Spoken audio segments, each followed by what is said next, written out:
鼻咳嗽扰人，邻居拿瓦斯枪扫射。你遇过邻居深夜太吵，让人睡不着，很抓狂吗？在新北市三重区中寮街租屋的38岁林姓男子，竟因此拿瓦斯枪扫射邻居。警方调查，他半夜常被邻居吵得睡不着，因为对象70多岁的阿嬷，深夜洗衣服又大声咳不停。他去年初上门劝告阿嬷，却被呛。你安尼吵着我啦！都干那你来讲，无别人来讲，就只有差着你哦。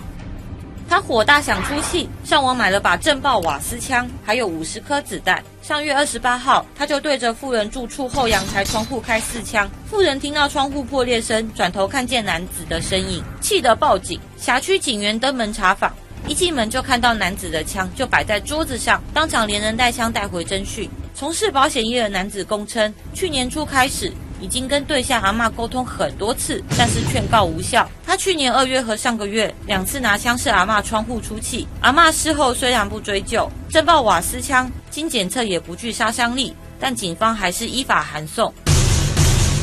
东新闻只好赶快搬家报道。